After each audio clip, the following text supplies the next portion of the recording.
experience mo kayo? Ayun po, hindi ko talaga makapaniwala ko kami. Kasi hindi ko po in-expect talaga na nanalo po. Kasi mas balik dito po sa Tamala. Kasi yung kaapat na balik ko po. So yung sinwerte po bilang champion.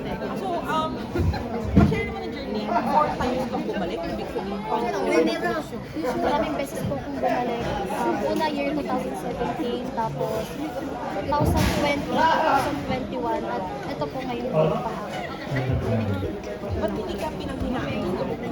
Hindi ka nasita ka na like to join into Actually po kasi na give up na po ako kasi may mga tao pa rin po na naniniwala po sa kakayahan ko at sila po yung pupumilit sa akin na sumali pa daw po kasi kaya pa daw po. ano naman, ano ba yung pinayo ng coaches at saka yung kanina yung kasama mo, yung the company mo? Ano yung pinayo sa inyo? Ayun po, gaya po ang sinabi niyo, yung kanta daw po ay laging isa puso, tapos lamlamin daw po yung bawat lirik ko daw po ng kanta para po malabas daw po kapag every time na nagpe-perform po. Ano sabi mo, 4 na beses ka na? Gano'n pa katagal mo ng pangarap? Makit sa etap lang mo?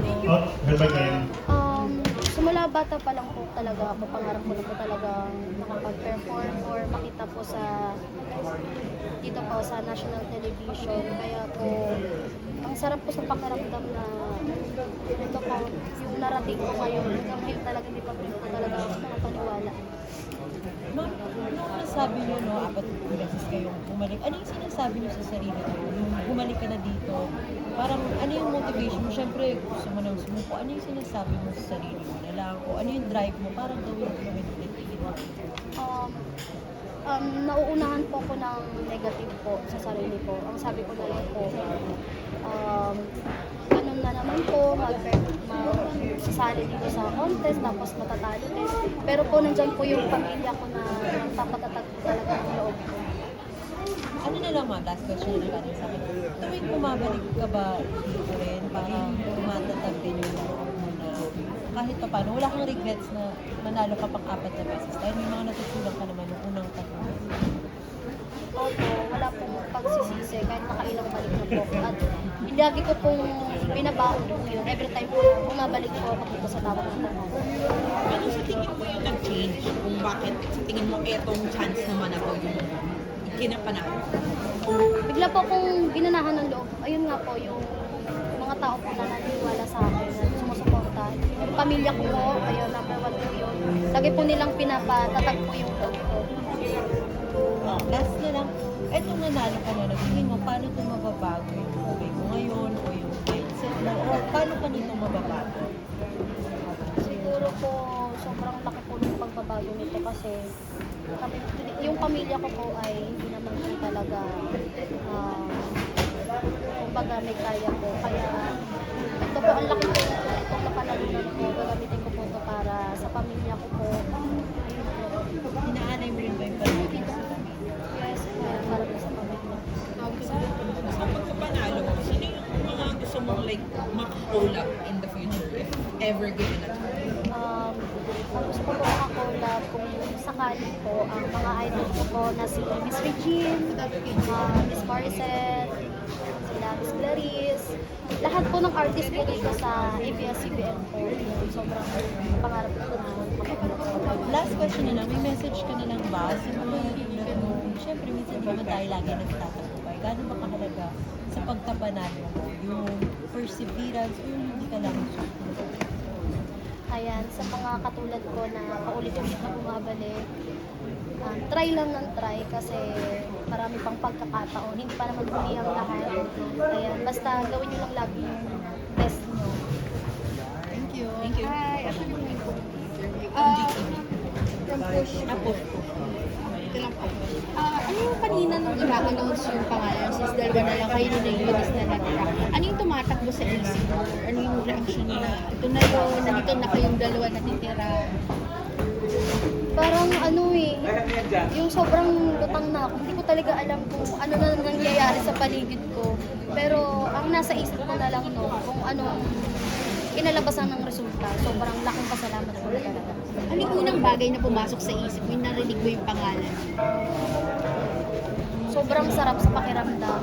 Kasi, ayun, sa dami ng balik ko dito, may maganda palang mangyayari. Ano yung plans mo after nitong tawag ng tanghalan year 7? Ano yung naiisip mo or plano mo na gawin? Pahinga ba muna or sabak agad sa mga projects na gusto mo? Siguro kung may magbibigay ng pagkakataon, syempre po, i-gagrab po natin na kasi laking bagay po yun. At ayun po, kung halimbawa po matutuloy-tuloy. Pwede mo bang i-share sa amin kung ano yung gagawin mo sa napanalunan mo? Kung sakali po, para po to sa pamilya ko, kasi po wala po talaga kami sa bahay. Kami po ng partner ko at gusto ko po sana magkaroon ng sarili na. Any message to fans and supporters mo na sinamahan ka from your first tawag ng tanghalan hanggang ngayon sa pang-apat na comeback, ay pang-apat na comeback at ngayong nanalo ka na? Ayan, sa mga nagmamahal at sumusuporta sa akin, maraming salamat sa inyo kasi kayo ang dahilan kung bakit hindi ako sumuko at kayo din ang dahilan kung bakit paulit-ulit akong bumabalik dito. Ito, para sa inyo to, mahal na mahal ko kayo. Congratulations. 2017, ano yung placement? Ano lang po, tawag ng tanghalan contender lang po. Hindi po ako nanalo. So 2017, 2020. Puro contender. Noong 2020 po, naging 3-time defending champion po siya. Tapos napababa po ako nun, natalo po ako. Tapos 2021 po, yung TNT versions naman po, natalo rin po ako nun.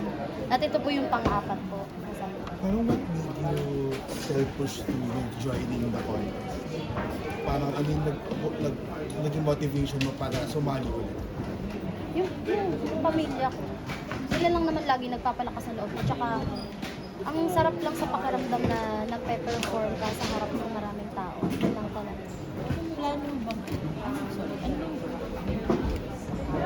Freelance singer po. kasi gusto mo talaga? Okay. Opo. Bakit naging passion mo? Bakit?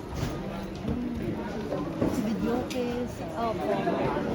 Bata pa lang po kasi ako, nakitaan na po ako ng magulang ko na, ayun po, marunong po kumanta. Tapos, mahihain po ako ng time. Pinapakita niya po kasi mga video. Okay po, gano'n. Tapos, Mga contest mo? hindi pa po. Late na po ako sumali ng contest. Parang 17 years old na po ako. Pero nag-lessons ka? Hindi po. Hindi po. Sa self-taught ka?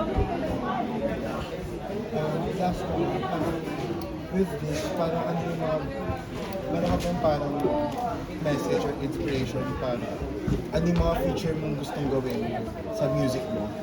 Ano yung mga gusto mong gawing music in the future?